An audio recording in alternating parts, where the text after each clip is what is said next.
तो आज बात करेंगे BCEM RGPV basic civil engineering and mechanics, जो कि एक तरह से बेसिक सिविल इंजीनियरिंग ही है। मैकेनिक्स वाला पार्ट थोड़ा सा अलग होता है एंड बहुत सारे स्टूडेंट्स को सिविल में भी प्रॉब्लम है। बहुत ही छोटा सा सब्जेक्ट है, बहुत ही इजी सब्जेक्ट है, इसमें किसी का ही बैक नहीं लगना चाहिए था। बहुत सारे स्टूडेंट्स मेरे को व्हाट्सएप पे और इंस्टा में मैसेज करते हैं कि उनका सिविल में बैक आया है, जो कि एक बहुत ही गंदी बात है, क्योंकि सिविल में बाई चांस रेयरली ही किसी का बैक लगता है। बहुत ही इजी एंड सिंपलेस्ट सब्जेक्ट बोल सकते हैं, बहुत ही सिंपल सब्जेक्ट है, ठीक है। इस वीडियो को देखने के बाद, इस वीडियो में जो भी टॉपिक्स बताऊंगा उसको देखने के बाद आई डोंट थिंक कोई भी डाउट रह जाएगा एंड इस वीडियो को फॉलो करोगे तो डेफिनेटली सिविल बहुत ही अच्छे मार्क्स से निकल जाएगा, उसकी पर्सनल गारंटी मेरी है।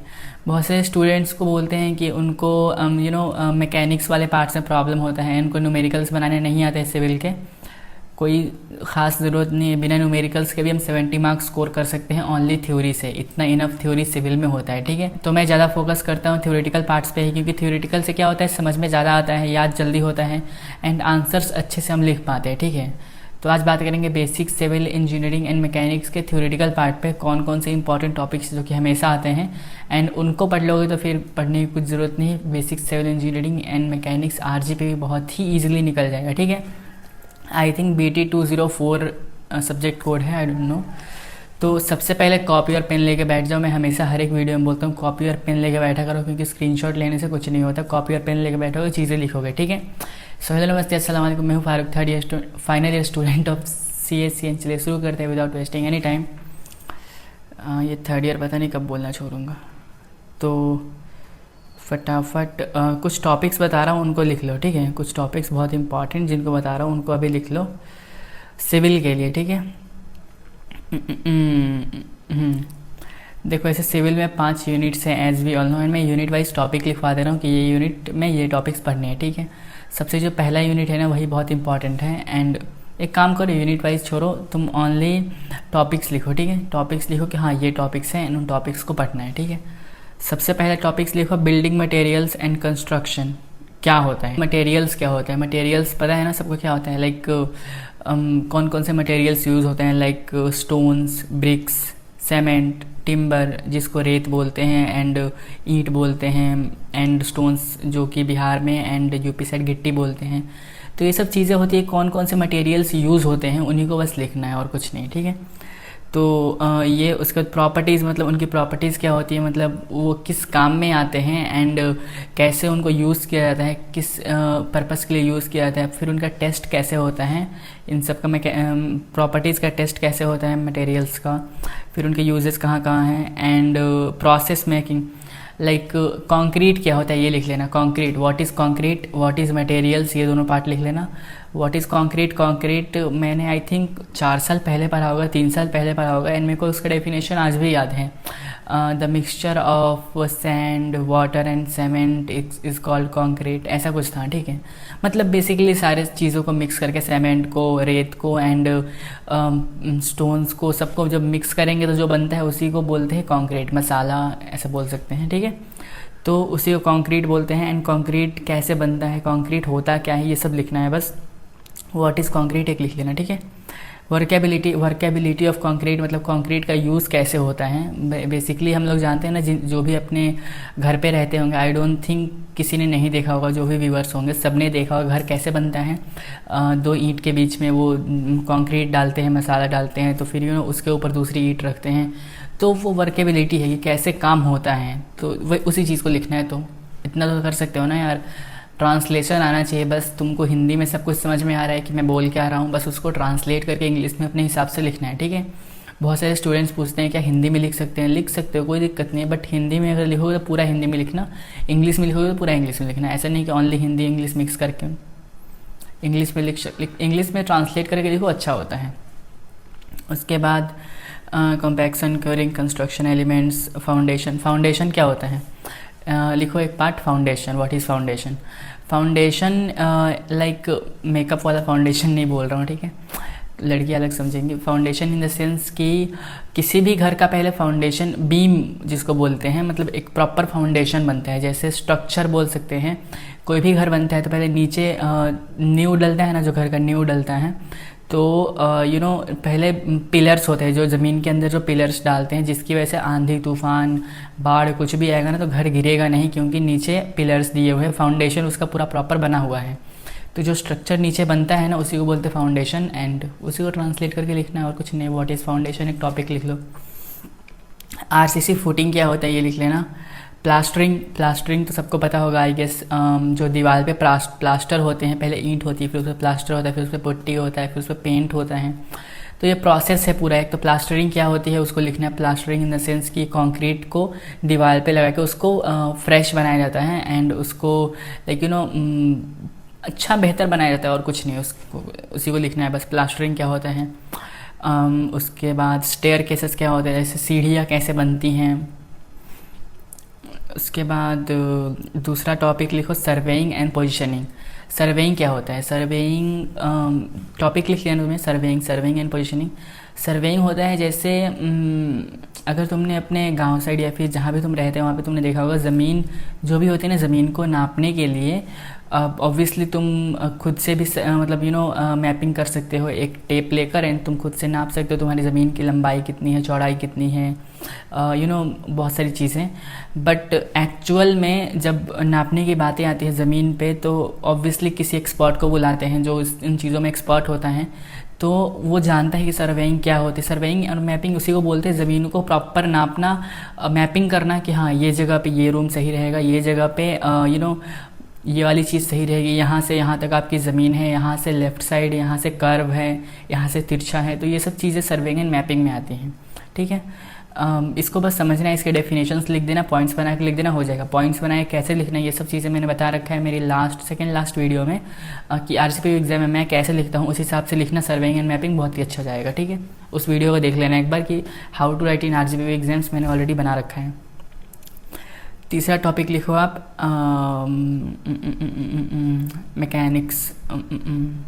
मैकेनिक्स वाले पार्ट में। देखो ये सिविल में इतना पार्ट खत्म हो गया, ठीक है। मैकेनिक्स वाले पार्ट में क्या करना है कि मैकेनिक्स वाले पार्ट में ट्रस एनालिसिस होता है। ट्रस एनालिसिस क्या होता है मैं बताऊंगा आगे वीडियो में। And centroid, movement of inertia, ये सब कुछ टॉपिक्स हैं जिनके डेफिनेशंस तो लिख दोगे तुम, पॉइंट्स बना के भी लिख दोगे, बट इसके अंदर कुछ न्यूमेरिकल्स होते हैं जो कि स्टूडेंट्स थोड़े कंफ्यूज होते हैं, तो इनके डेफिनेशंस एंड इसको अगर थ्योरेटिकल पार्ट में भी अगर लिखोगे तो अच्छे मार्क्स मिलेंगे। पहला टॉपिक मूवमेंट ऑफ इनर्शिया, दूसरा टॉपिक ट्रस एनालिसिस, और तीसरा topic centroids, calculation of centroids क्या होता है, ठीक है। अब देखो मैंने ना क्या हर एक यूनिट वाइज कुछ टॉपिक्स बनाए थे पिछले सेमेस्टर में, जो कि इस सेमेस्टर में आने वाले हैं, ठीक है। उनको मैं 1-1 करके दिखा दे रहा हूँ, उनको स्क्रीनशॉट ले सकते हो या फिर लिख लेना पॉज करके, इनको मैच कर सकते हो। जो मैंने अभी टॉपिक्स लिखवाए ना वही टॉपिक्स हैं, बट अच्छे फॉर्म में है, तो इनको देख लो एक बार। यूनिट 1 जो पहला है उसमें है बिल्डिंग एंड मटेरियल कंस्ट्रक्शन, जिसमें ये सारे टॉपिक्स हैं, जिसमें अपने मटेरियल्स में stones, bricks, timber and workability of concrete, जो मैंने अभी लिखवाया वही चीज़ें हैं। दूसरे यूनिट में अपना है सर्वेइंग एंड पोजीशनिंग, कि सर्वेइंग कैसे होता है, उसमें कौन कौन से टॉपिक्स होते हैं, मेजरमेंट होता है, direction, distance and all, EDM methods क्या होते हैं, ये सब इसमें लिखा हुआ है। तीसरा है मैपिंग एंड सेंसिंग। सेंसिंग क्या होता है, रिमोट सेंसिंग क्या होता है, ये एक टॉपिक लिख लेना। रिमोट सेंसिंग बहुत इंपॉर्टेंट है, ठीक है, अक्सर आता है। उसके बाद ये हो गया। उसके बाद फोर्थ यूनिट में अपना है, फोर्थ यूनिट वही ट्रस एनालिसिस जो मैंने बताया था। Fifth unit movement of inertia, bending movement, shear force. Shear force क्या होता है एक बार देख लेना, शेयर फोर्स बहुत इंपॉर्टेंट है। एंड ये कुछ 10 टॉपिक्स हुए होंगे आई गेस, 10 से भी कम होंगे, ठीक है। अभी अपन खोलेंगे प्रीवियस ईयर क्वेश्चंस को, उसमें से देखेंगे कौन से टॉपिक्स रिपीट हो रहे हैं, वो बहुत इंपॉर्टेंट होते हैं, ठीक है। तो आई गेस इतने टॉपिक्स तुमने लिख लिए होंगे, इतने टॉपिक्स स्टार्टिंग में लिखवाने ज़रूरी थे। अभी खोलेंगे अपन प्रीवियस ईयर क्वेश्चंस को, उसके बाद देखते हैं उनमें कौन से टॉपिक्स जो कि रिपीट हो रहे हैं, ठीक है। तो फटाफट सर्च करते हैं, let me check. RGPV previous year questions, हाँ आ गया, देख सकते हो स्क्रीन पे। एंड अभी इसमें से जो इम्पॉर्टेंट टॉपिक्स होंगे ना वो सबसे इम्पॉर्टेंट होते हैं, ठीक है। बीटेक, सीएससी, फर्स्ट सेम, कोई दिक्कत नहीं है। 204 दिसंबर के नहीं जून के देखने, ठीक है, मैंने पिछली वीडियो में बता रखा है। 204 दिसंबर के नहीं है, 2024 के पेपर्स अपलोडेड ही नहीं है। 2023 जून मैकेनिकल के, ठीक है, जून 2023 BCEM RGPV।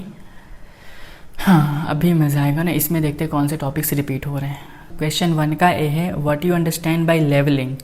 लेवलिंग क्या होता है, जो कि जो अपन सेकेंड टॉपिक देखे थे ना, आई गेस सेकेंड टॉपिक क्या था, सर्वेइंग एंड मैपिंग, उसी के अंदर का टॉपिक है ये लेवलिंग। तो ऑलरेडी तुमने लिख रखा है तुम्हारे कॉपी में, उसी में पढ़ोगे तो लेवलिंग समझ में आ जाएगा, ठीक है। उसके बाद 1 का बी देख लो, फाउंडेशन बेस्ड क्वेश्चन है, जो कि ऑलरेडी मैंने बता रखा है अभी। 2 का ए देख लो, 2 का a remote sensing, contour lines, types of surveying, EDM and survey station. 5 topics तुम्हारे कॉपी में लिखे हुए हैं अभी, जो 10 टॉपिक्स मैंने बताया ना, उन्हीं में से 5 टॉपिक्स ही हैं। 2 का ए भी बन गया तुम्हारा रिमोट सेंसिंग एंड ऑल। 2 का बी देखो, ऑटो लेवल, ये देखो ये तुमको सीखना पड़ेगा, व्हाट इज़ ऑटो लेवल, ये एक टॉपिक लिख लो, व्हाट इज़ ऑटो लेवल, ठीक है। उतना इंपॉर्टेंट नहीं है बट लिख सकते हो, पढ़ने के लिए सही है। 3 का ए क्या है, 3 का ए नीट स्केच बनाने वाला टॉपिक है, लंबा पड़ेगा, पूरा क्वेश्चन 3 रहने दो, कोई दिक्कत नहीं है। क्वेश्चन 4 पे आ जाओ। क्वेश्चन 4 है shear force and bending moments, जो कि ऑलरेडी तुमने लिखा है, उसके न्यूमेरिकल्स दिए हुए हैं। तो अगर इस टाइप के कोई क्वेश्चंस आए, अगर मान लो तुमने 3 क्वेश्चन सॉल्व किया और कोई क्वेश्चन नहीं बन रहा है, ठीक है, और कोई क्वेश्चन बिल्कुल ही समझ में नहीं आ रहा है, तो जब अगर ऐसे क्वेश्चन आ जाए ना, shear force and bending moments, इनके अगर न्यूमेरिकल्स आ जाए ना, तो इनको आप थ्योरी पार्ट में अगर लिख दोगे शेयर फोर्स क्या होता है, बेंडिंग मोमेंट्स क्या होते हैं, तो अच्छे मार्क्स मिल जाएंगे, ठीक है। 4 का बी देखते हैं। 4 का बी मोमेंट ऑफ इनर्जी, नहीं 4 का बी इधर होगा, ओके। 4 का बी ब्रिक्स एंड सीमेंट्स के बारे में पूछा है, what is bricks and cements, उनके टेस्ट पूछे हुए हैं, मटेरियल्स के अंदर का क्वेश्चन है, देख सकते हो, ऑलरेडी तुमने कॉपी में लिख रखा होगा। 5 का a various stages of building and list out various building material construction, building materials and construction पहला टॉपिक ही जो मैंने लिखवाया था पहले यूनिट का, उसी का क्वेश्चन है 5 का ए। 5 का बी क्या है, plastering and pointing civil, plastering जो मैंने बताया था उसी को लिखना है बस। उसके बाद 6 का ए देख लो, ट्रस एनालिसिस, कितना इजी टॉपिक है। ट्रस एनालिसिस ऑलरेडी मैंने लिखवा दिया है, एंड उसके न्यूमेरिकल्स भी तो नहीं पूछा, वो तो बस थ्योरी पूछा है ट्रस एनालिसिस का, तो देख लो। 6 का बी कंक्रीट पे क्वेश्चन है, workability of concrete and bleeding of concrete, properties of concrete. 7 का ए देख लो, 7 का ए क्या है, various types of bonds in construction, brick machinery, brick के बारे में क्वेश्चंस हैं। ब्रिक्स जब तुम पढ़ोगे, सेकेंड टॉपिक मैंने बताया ना, मटेरियल्स का क्वेश्चन है, ब्रिक्स पढ़ोगे, ब्रिक्स में टाइप्स ऑफ ब्रिक्स होते हैं, उसमें लिख सकते हो। 6 का भी मोमेंट ऑफ इनर्शिया से क्वेश्चंस हैं, जो कि ऑलरेडी लास्ट यूनिट में मैंने लिखवाया, जो अभी मोमेंट ऑफ इनर्शिया वही है। 8th का 7th तो नहीं, 8th का ए है अपना true bearing and magnetic bearing, 4 side, हाँ ये 8th का ए एक मैच नहीं हुआ, बाकी सारे क्वेश्चंस मैच हुए थे। 8th का जो लास्ट वाला टॉपिक है ना, एरर्स इन चेन सर्वेइंग जब पढ़ोगे ना, तो उसमें एरर्स क्या क्या होते हैं वही लिखना है बस। 8th का बी क्या है, what you understand by reversible and inversible machine, not important. तो देखा अभी तुमने 10-12 टॉपिक्स लिखे हैं, उसमें से 7 क्वेश्चंस मैच हो गए, जबकि 5 ही सॉल्व करना है अपने को, तो ओनली थ्योरी से 70 मार्क्स तो ऐसे ही कंफर्म हो गए। एक ही ईयर के क्वेश्चन पेपर में इतने सारे क्वेश्चंस मैच हो गए, तो अब और क्वेश्चंस क्या ही देखें। लाइक देख रहे हो ना, 2023 के ओनली अपन ने खोला, 2023 में 10 टॉपिक्स मैंने लिखवाए हैं, 10 टॉपिक्स में से ऑलमोस्ट 7-8 क्वेश्चंस मैच हो गए, 7-8 questions in the sense 14-15 questions. तो आई डोंट थिंक तुमको BCEM के लिए कोई भी डाउट्स रह गए होंगे, कोई भी क्वेश्चन रह गए तो कमेंट सेक्शन में पूछ लो। एंड BCEM RGP भी बहुत ही ईजी है, ठीक है, इतने टॉपिक्स पढ़ लोगे बहुत ही ईजिली निकल जाएगा। फिर भी अगर इसमें ही प्रॉब्लम है तो मुझे डायरेक्टली इंस्टा करना, ये मेरा इंस्टा ID है, I will help you properly, try करूँगा सारे टॉपिक्स में तुमको खुद भेज दूँ, ठीक है। तो कोई डाउट हो तो कर देना। हाँ, बहुत सारे लोग सोचते होंगे मैं रिप्लाई नहीं करता हूँ, तो यार बहुत सारे मैसेजेस आते हैं, I know, you know also that, तो ऑब्वियसली थोड़ा सा लेट रिप्लाई हो सकता है, बट आई विल ट्राई कि मैं सबके रिप्लाईज दे दूँ। तो कोई भी क्वेश्चन, कोई भी डाउट हो तो मुझे डायरेक्टली DM कर सकते हो इंस्टा पे। एंड मिलते हैं किसी अच्छी इन्फॉर्मेटिव वीडियो में, अच्छी informative video in the sense कि BCE की वीडियो आएगी अभी, basic computer engineering. And keep supporting, subscribe कर देना चैनल को अगर वीडियो थोड़ी सी इन्फॉर्मेटिव लगी हो तो, एंड वीडियो को लाइक कर देना।